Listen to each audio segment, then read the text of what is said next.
এই দুইটা পরে যদি ফু দেন জিনের বাদশাও দিব দৌড়। বিশ্বনবী 6 মাস অসুস্থ ছিলেন। ইহুদিদের মিত্র লাবিদ ইবনুল আসাম বিশ্বনবীরে ব্ল্যাক ম্যাজিক করেছে। কি ম্যাজিক? Black magic. এই ব্ল্যাক ম্যাজিকের চোটে বিশ্বনবী দাঁড়াতেও পারতেন না।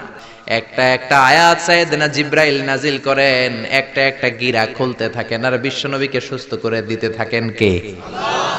11টা আয়াত পড়া শেষ, 11টা গিট খোলা শেষ, চিরুনি থেকে বিশ্বনবী সুস্থ।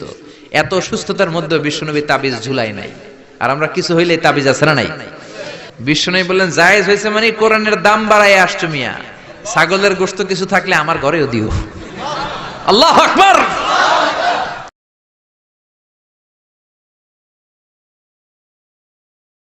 কেউ অসুস্থ হলে বিশ্বনবী পড়তেন আল্লাহুম্মা রাব্বান নাস আযহিবিল বাস ইশফি আনতা শাফি লা শিফা ইল্লা শিফাউক শিফাউন লা ইউগাদিরু সাকামা।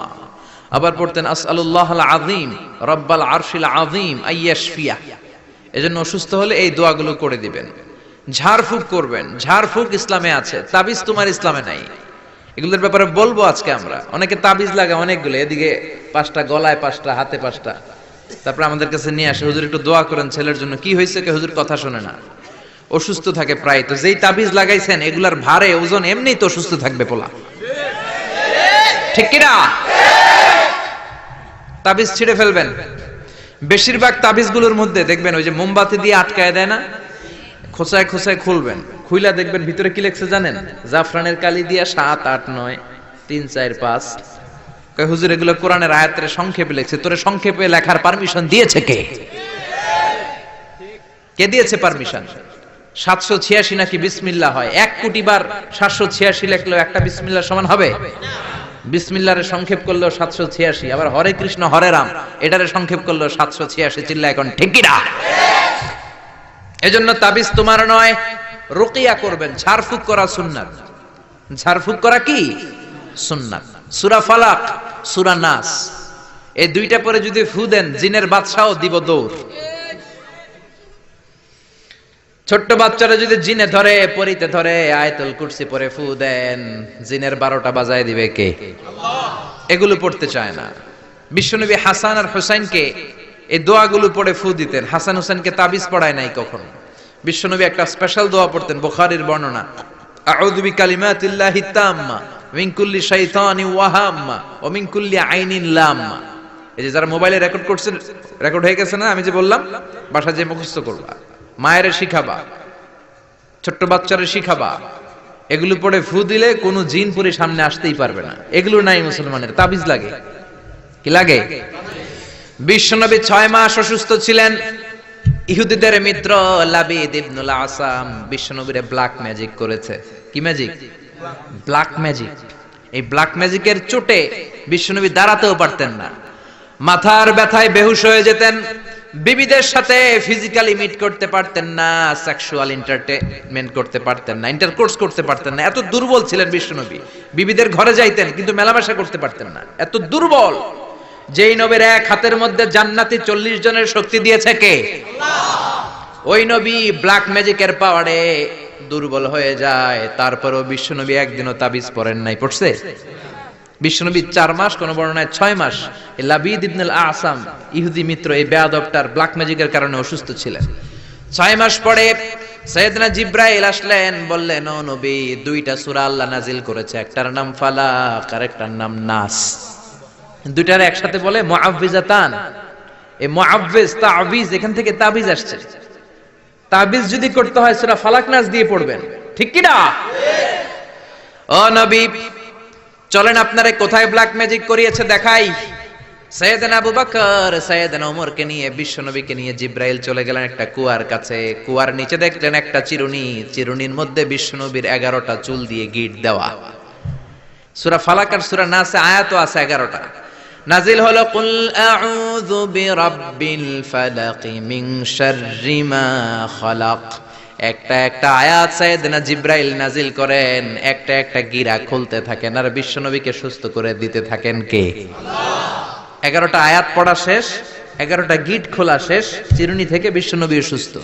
এত সুস্থতার মধ্যে বিশ্বনবী তাবিজ ঝুলাই নাই। আর আমরা কিছু হইলে তাবিজ আছে না নাই? এজন্য খবরদার এগুলো করবেন না। ঝাড়ফুঁক করবেন, অসুস্থ হলে, ব্যথা বেদনা হলে সিঙ্গা লাগাবেন। সিঙ্গা লাগানো সুন্নাত। কিন্তু বাদদানি মহিলারা যে মাথায় দিয়ে যায় ফুকোয়ায়, জুকোয়ায়, সিঙ্গা লাগায়, সাপের খেলা দেখায়, এগুলো বলে, এলাকায় বলে ফুকোয়ায়, জুকোয়ায়, সিঙ্গা লাগায়। ওই সিঙ্গা না, বিশ্বনবী যে সিঙ্গা লাগিয়েছেন, আরবিতে এটাকে বলে আল হিজামা, ইংরেজিতে বলে কাপিং। এই কাপিং করবেন। ছোট্ট একটা প্লাস্টিকের বক্স, উপর একটা ডান্ডা থাকে দেখবেন, একটা দণ্ড। এটা আপনার দেহের কয়েক জায়গায় যেখানে খুব ব্যথা বেদনা করে ছিদ্র করে কাপিং করে দিবেন। আধা ঘন্টা 1 ঘন্টার ব্যবধানে যত বিষ রক্ত আছে টেনে বের করে নিবে।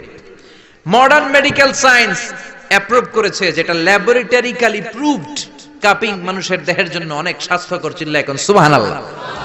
এজন্য বিশ্বনবী নিজেও সিঙ্গা লাগাতেন, সাহাবীদেরকেও সিঙ্গা লাগাতে বলতেন।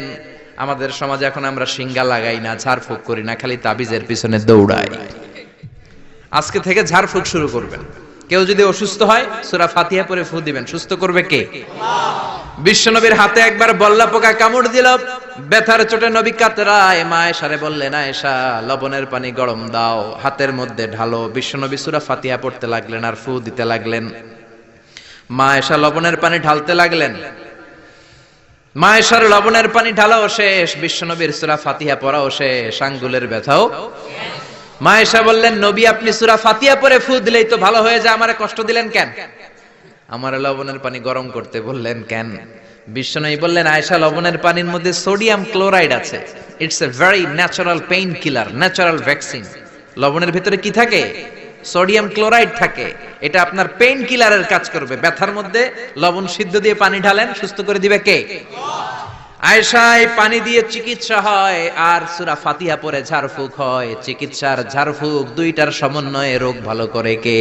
আল্লাহ। অনেকে বলে, হুজুর দোয়া করেন আমার জন্য অসুস্থ। কি রোগ? কয় ক্যান্সার। চিকিৎসা করছেন নি? কয় না, খালি দোয়া করেন আপনি। আমি বললাম, আমার দোয়াতে আপনার ক্যান্সার ভালো হবে না, আপনাকে চিকিৎসাও করতে হবে, তারপরে হুজুরের কাছে দোয়াও চাইতে হবে। দুইটার সমন্বয়ে রোগ ভালো করে কে? বিশ্বনবীর সাহাবারা সফরে গেলেন, পথিমধ্যে দেখলেন অনেক মানুষের ভিড়, মানুষকে সরিয়ে এক সাহাবী ভেতরে ঢুকলেন। বুখারীর বর্ণনা। ঢুকে দেখে এক লোক শুয়ে আছে, সবাই মন্ত্র পড়ে ফু দেয়। সুমন্তর সু, কালী কুত্তার গু। এরকম সুমন্তর সু আছে না নাই? সাহাবী বললেন, কি হয়েছে তোমাদের? লোকেরা বলল, যেই লোকটা শুয়ে আছে আমাদের নেতা, একটা অজগর সাপ পাইথন কামড় মেরেছে, আমাদের নেতা মরে যাবে, আমাদের সুমন্তর সু, কালী কুত্তার গু, এগুলো দিয়ে কিচ্ছু হচ্ছে না, কি করি? বুখারীর বর্ণনা। সাহাবী বলেন, আমার কাছে এমন এক জিনিস জানা আছে যেটা পরে ফু দিলে ভালো করবে কে? আল্লাহ। ওরা বলতে লাগলো, তাহলে তুমি করো। সাহাবী কয়, না করুন না, শর্ত আছে। কি শর্ত? 100 ছাগল দিবা। কয়টা ছাগল? কতিফু গানাম, এক পাল ছাগল দিতে হবে। সবাই চিন্তা করলো, যেটা অসুস্থ আমাদের নেতা, নেতা মরে গেলে আমরা হয়ে যাবো খেতা। ঠিক কিনা? ছাগলের কোনো সমস্যা নাই। বাড়ি বাড়ি ছাগল তুলতে শুরু করলো। এক পাল ছাগল তোলা হয়ে গেল। এবার সাহাবীরা ডেকে বলে, যাও ঝাড়ফুঁক করো। বিশ্বনবীর সাহাবী ওযু করে জিজ্ঞেস করলো, কোন জায়গায় কামড় দিয়েছে? পায়ের এই জায়গায় কামড় দিয়েছে। বিশ্বনবীর সাহাবী একবার সূরা ফাতিহা পড়ে ফু দিলেন, বন্ধ চক্ষুটা মুহূর্তের মধ্যে খুলে যায়। আবার ফু দেওয়ার পরে শোয়া থেকে বসে যায়। তৃতীয়বার ফু দেওয়ার পরে দাঁড়াইয়া হাঁটতে শুরু করছে। আল্লাহু আকবার। সব তো টাসকি খেয়ে গেছে। সাহাবা কয়, টাসকি পরে খাইও, আগে ছাগল দাও। 100 ছাগল নিয়ে বাপের বেটার মতো মদিনায় ফিরে আসতেছে। মাঝ পথে সাহাবাদের পেটে প্রচন্ড ক্ষুধা, কয়েকটা ছাগল জবাই করেও খাইছে গোশত। এখন চিন্তা করলো, হায় রে, কোরআন বেচা যে ছাগল লইলাম, এটা জায়েজ হয়েছে কিনা খাওয়াটা? বিশ্বনবীর মাসালা জিজ্ঞেস করার দরকার আছে না নাই? মদিনায় যে বিশ্বনবীর দরবারে হাজির, সালাম দেয়, ও নবী, সফর থেকে এসেছি, এমন এমন ঘটনা, 100 ছাগল এনেছি, ফাতিহা দিয়ে ঝাড়ফুঁক করেছি, জায়েজ হয়েছে কিনা বলেন। ছাগলের গোশত সবার পেটে ঢুকে গেছে আমাদের, এখন মাসালা দেন তাড়াতাড়ি। বিশ্বনবী বললেন, জায়েজ হয়েছে মানে কোরআনের দাম বাড়ায় আসছো মিয়া, ছাগলের গোশত কিছু থাকলে আমার ঘরেও দিও। আল্লাহু আকবার। এজন্য ঝাড়ফুঁক আছে যেখানে আমরা আছি, কিন্তু সেই ঝাড়ফুঁক হইতে হবে কোরআন দিয়ে। কি দিয়ে? নাকি সুমন্তর সু? মনে থাকবে, মনে থাকবে। আল্লাহ সহি সমঝ দান করুক, পড়ি আমিন।